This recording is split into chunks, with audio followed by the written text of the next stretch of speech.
Beth. And I'm Beth. Welcome to Physics with Beth and Beth. Hey, welcome to AP Physics 1. We are on Unit 5, Torque and Rotational Dynamics. Welcome back if you've been watching our videos. Thank you for joining us. Today we're talking about static equilibrium problems. It's in this Unit 5 with Torque and Rotational Dynamics. And what is static equilibrium? It just means a state of an object at rest. And because it's at rest, that means there's going to be no translational and no rotational motion. And you're like, okay, those are some big words. Rotational, we know what it means. It just means it's not spinning on an axis. Translational is this new term. We've talked about tangential, and now we're talking about translational. So what's the difference between tangential velocity and translational velocity or translational motion? Remember, if we have let's say we're looking at a carousel and we're looking from a drone down. And so here's my axis of rotation where the pole would be, and remember I'm looking down on it. I've got these two like horses on a carousel, that you can see at carnivals or at Christmas markets in Europe. And these two have different tangential velocities, because tangential velocity is that distance from the axis of rotation to where your object is, and times its angular velocity. And if you remember from an earlier video, we said, hey, if these two horses are welded down on the disc, they have the exact same angular velocity. Maybe they're making one entire circle, which would be 2 pi radians, in, let's say, 30 seconds. Both of them, because this one's not overlapping or anything. But they have different tangential velocities, all right, because they have different R's here. That means the horse on the outside has a bigger tangential velocity. We'll call this horse 1 and this horse 2. Horse 2 has a greater tangential velocity than horse 1 on the inside because it has a greater R value, which is the axis of distance from axis of rotation to where the horse really is on the carousel. And they have the same angular velocity. They both get around the exact same 1 revolution, or 2 pi radians. In this case, we said 30 seconds. So what does it mean if you're on a carousel? It means if you want your big bang for your buck, you want to go fast to your tangential velocity is faster on the outside. Pick the outside horse. But anyway, so that's tangential. That means different points on that disc can have different tangential velocities. But what does translational velocity mean? Translational velocity means, and we've talked about this in another video, as the wheels on the bus go round and round, the bus goes down the road in a straight line. All right, and that velocity, which we like to call translational, that translational velocity is a direct result from the tires rotating, okay? It's not just our linear velocity where I have a block and it's sliding, okay? It's that translational is just a different term. It still means linear motion. It just means translational. If we have translational velocity, we have linear velocity because we have something rotating like wheels. Okay, perfect. So hopefully that was a long explanation of what translational is versus tangential, and we've talked about it in earlier videos. But now let's talk about what translational motion would mean. If we're saying our object at rest, it means that the sum of the forces, which equal mass times acceleration, we know that your ma is a force to be dealt with, as we like to say, but that means that there's no acceleration. So that means the sum, if that's 0, the sum of the forces equals 0. That's going to be your first condition in static equilibrium. The sum of the forces have to equal 0 to be at rest. Now, the next condition for this static equilibrium is we also know that's Newton's second law for translational motion or linear motion. We also have Newton's second law that the sum for rotational, the sum of the torques equal your rotational inertia, or moment of inertia, we use both of those words exchangeably, times that angular acceleration. Well, if this thing is at rest, that means angular acceleration is 0, so that means the sum of your torques is equal to 0. These are the two conditions that must be met for static equilibrium. The sum of the torques equals 0 and the sum of the forces equals 0. Now, does that mean there's no forces on the object? Absolutely not. There are forces, it just means that they total equals 0. So if you've got some positive, you're going to have an equal amount that's negative. All right, same thing with torques. Does that mean there's no torques on the system? Absolutely not. It just means the torques counterclockwise have to equal the torques clockwise in order for it to be 0 to balance, okay, and to be at rest. Now, we have a problem. We're just going to jump right in now that we've got that definition out of the way. I have a beam here that's resting on two scales. I have a child here that is 2 meters from the edge, and that child weighs 50 kilograms. Okay, the beam itself weighs 15 kilograms, and the beam itself is 8 meters long. And this child is 50 kilograms, and he's standing 2 meters from the end. All right, so this is the problem. They want to know, the question is, what are the scales reading? Okay, logically, let's look at this. I've got a beam that has a mass of 15 kilograms. I have a child that is, 4 meters is halfway, right? Because that whole thing's 8, so 4 is halfway. So I have this child that's standing closer to the left end. So it makes sense that there's more mass on this end, so that this scale is going to be reading more. All right, so there you go. That's kind of some logic. So when we go out and do this problem, we're going to hope that this answer for this scale is greater than this one, okay? So I'm going to call this scale number 1, and I'm going to call this scale number 2. Now, there's some steps we're going to go through to this problem that you should not skip when you're doing this problem. The first one is you do a free body diagram on the beam, because the beam's what we're talking about. So we're going to do a free body diagram on the beam. I have the beam here. It has mass in the middle, so that's going to be force due to gravity down, and I'm going to call that force due to gravity of the beam. We have the child at 2, and that's going to be at 4 meters, right? Because it's halfway. We can put all of the mass and center it in the center of mass. So we're going to center that at that point right there at 4 meters. Then we have a child that's going to produce a force due to gravity, and I'm going to call that C for child, B for the beam. All right, and then I have 2 scales that are pushing on the beam, pushing up. As gravity is pushing down, or actually I should say as the beam is pushing down if you want a third law pair, then the scales are pushing up. That's a normal. Those beams are on a surface. So there's a normal force. That's going to be force normal of beam of scale 1, and then force normal of scale 2. Now I did say, hey, we know logically that that's longer than scale 2, so I'm just going to make that vector a little bigger. All right, so now, and remember, yes, is the beam pushing on the scales? Yes, but remember, free body diagrams, we only put forces that are acting on the object, not what the object is doing, okay? Because that beam is also pushing up on the child, but we're not putting those on, just what's happening to the beam. So it's on a surface, 2 surfaces, so we have 2 normals, and we have 2 masses, so we have force due to gravity. Now we have a free body diagram. That's the first step. First step is FBD. Okay, I'm going to call that step 1. Step 2. Step 2 is you got to pick an axis of rotation. That's the deal with static equilibrium problems. They are not moving. So where's your axis of rotation? Well, guess what? You get to pick. So this is awesome. So the second step is you're going to pick your axis of rotation. It's the first thing.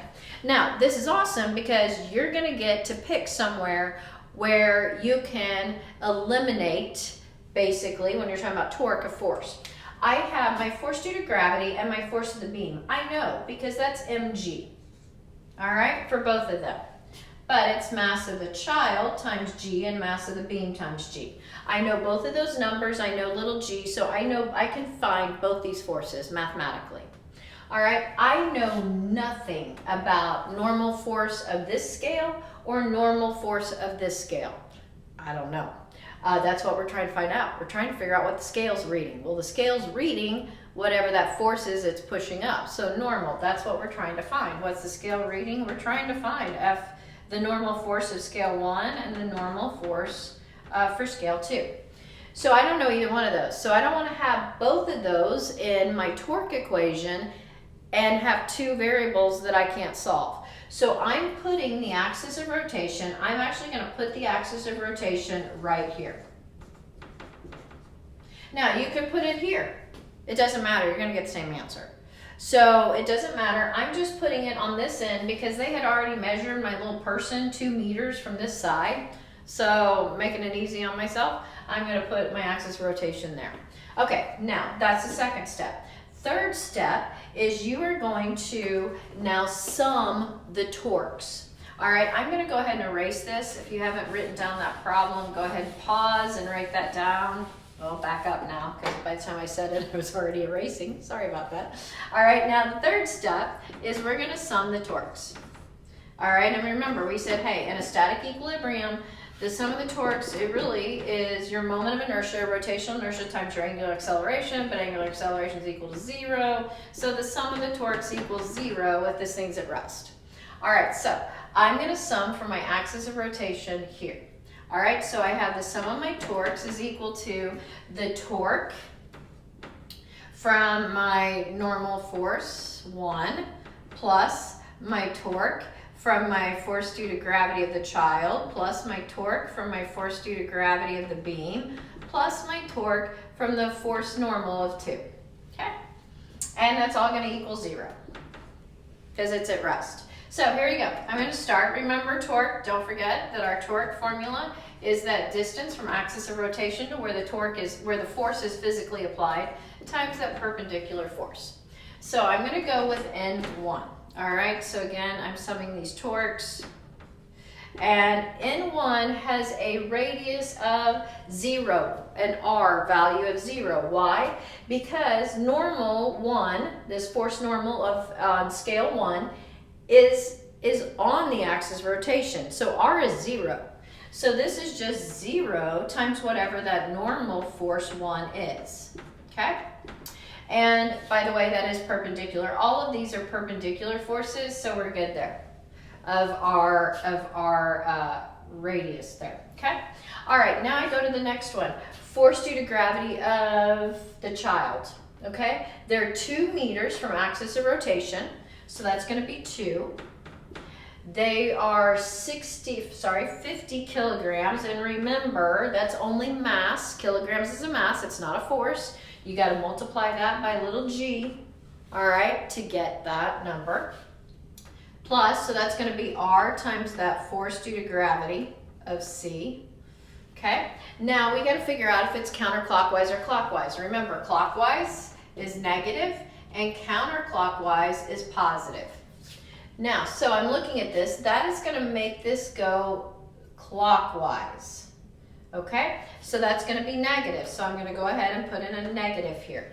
Okay, now I'm going to the beam. Here we go. I've got my beam. It's like, okay, wait, I put the whole mass of the beam and center it in the center of mass. We can do that.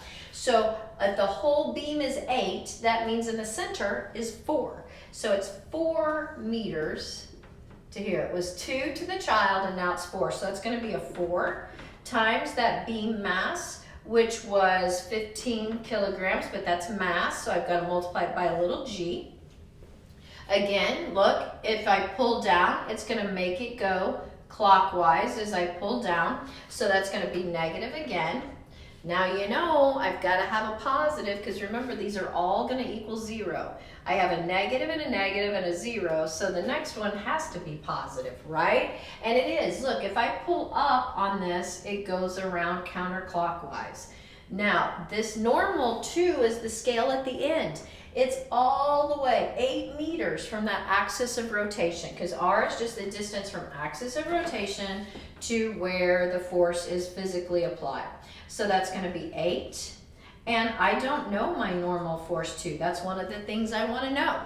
All right, and that all equals 0. So this is just 0, so I'm going to clean this up. I have negative 2 times 50 times 9.81 minus 4 times 15 times 9.81 plus 8 times normal force equals 0. Okay, I'm going to add these two over, so I have 8 times that normal force 2, meaning that second scale on the right, equals, I'm going to add that over, that's 100 times 9.81, which is 981. So let me just add this over, that's 102 times 50 times 9.81, plus 4 times 15 is 60, so that's 60 times 9.81. And I just added those two to both sides of the equation. And I get that if you were to do that math, 100 times 9.8 plus 60 times 9.8 divided by 8, that you get a 196 Newton is the reading of that scale, the normal. Okay, so we summed torques and we found our right scale. So that now is reading 196 Newtons. Okay. Now, though, they ask for both scales. Now they want, what is this scale? What's the scale on the left reading? Okay, you have two options.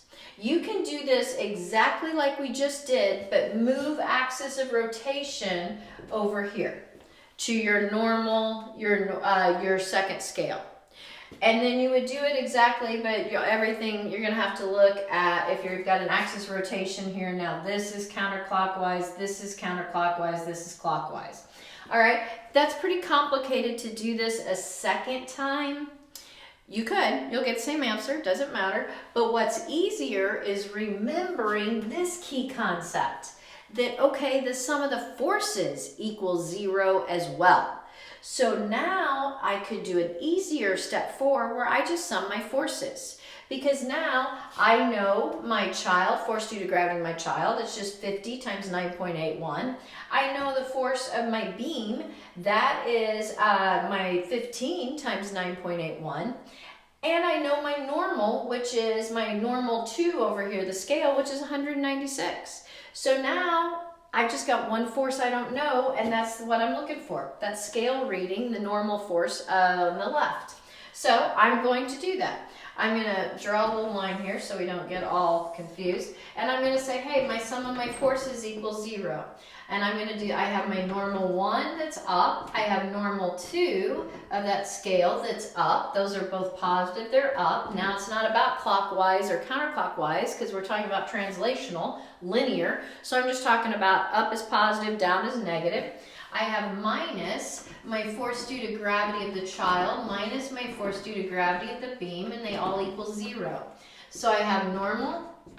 I'm going to go ahead and add force due to the gravity of the child over, force due to gravity of the beam over, and subtract that normal 2.